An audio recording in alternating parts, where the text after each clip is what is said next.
Siapakah yang percaya kepada berita yang kami dengar? Dan kepada siapakah tangan kekuasaan Tuhan dinyatakan? Sebagai taruk ia tumbuh di hadapan Tuhan, dan sebagai tunas dari tanah kering. Ia tidak tampan dan semaraknya pun tidak ada sehingga kita memandang dia, dan rupa pun tidak sehingga kita menginginkannya. Ia dihina dan dihindari orang, seorang yang penuh kesengsaraan dan yang biasa menderita kesakitan.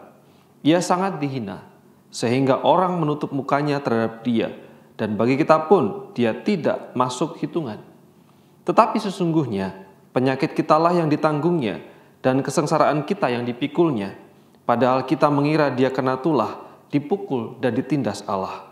Tetapi dia tertikam oleh karena pemberontakan kita, dia diremukkan oleh karena kejahatan kita. Ganjaran yang mendatangkan keselamatan bagi kita ditimpakan kepadanya, dan oleh bilur-bilurnya kita menjadi sembuh. Kita sekalian sesat seperti domba, masing-masing kita mengambil jalannya sendiri. Tetapi Tuhan telah melimpahkan kepadanya kejahatan kita sekalian. Yesaya pasal 59 ayat 1-6. Ingatkah kita bahwa narasi firman Tuhan yang saya bacakan di hari ini adalah nubuatan yang disampaikan oleh Nabi Yesaya tentang hadirnya seorang hamba yang menderita. Ingatkah kita bahwa hamba yang menderita itu adalah Yesus Kristus? Yang kita rayakan, kita ingat kematiannya di momentum Jumat Agung. Ingatkah kita bahwa dunia ini melihat keberhasilan dengan kekayaan, dengan kemegahan, dengan kemenangan, dengan pencapaian, dengan sorak-sorai?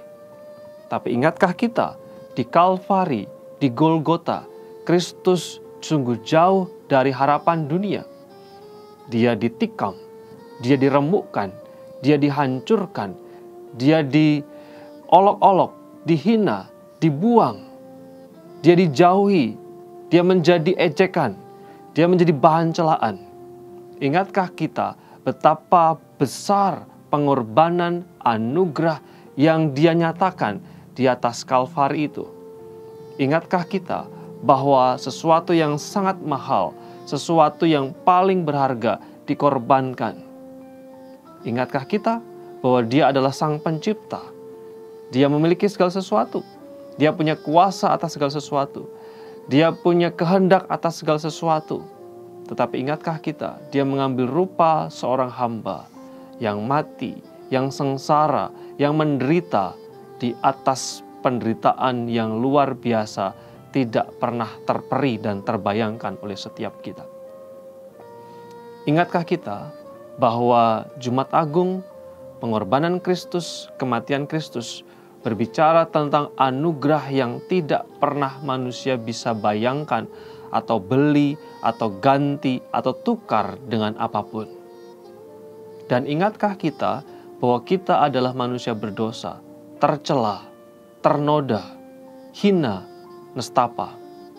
Tetapi karya agung, karya besar, karya yang luar biasa itu dinyatakan melalui kedatangannya, penderitaannya, kesengsaraannya, kehinaannya. Ingatkah kita bahwa seharusnya kita sebagai orang percaya bersyukur karena betapa besarnya kasih Allah dilimpahkan di dalam kehidupan kita? Dan apakah kita ingat untuk mengucap syukur, melihat anugerah itu sebagai harga yang kita pegang sungguh-sungguh. Kita berjuang dengan sungguh-sungguh mengikut Tuhan, karena yang terbaik, yang terbesar, yang termulia sudah Tuhan berikan untuk kita.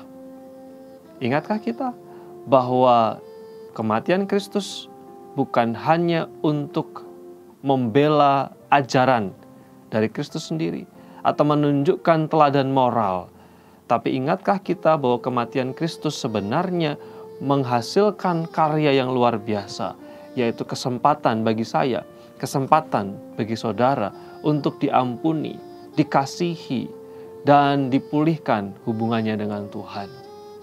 Kiranya perenungan di hari ini membuat kita ingat betapa kasih Tuhan besar sudah kita terima. Mari berdoa. Terima kasih Tuhan, kami bersyukur untuk rahmat dan kemurahan-Mu. Kami mengingat di kesempatan yang baik ini, betapa agung dan mulianya karya Tuhan di atas Kalvari. Kami bersyukur karena Tuhan mengasihi kami. Biarlah kematian Kristus, biarlah pengorbanan Kristus menjadi sumber motivasi dan pengharapan kami. Di dalam Yesus kami berdoa. Amin.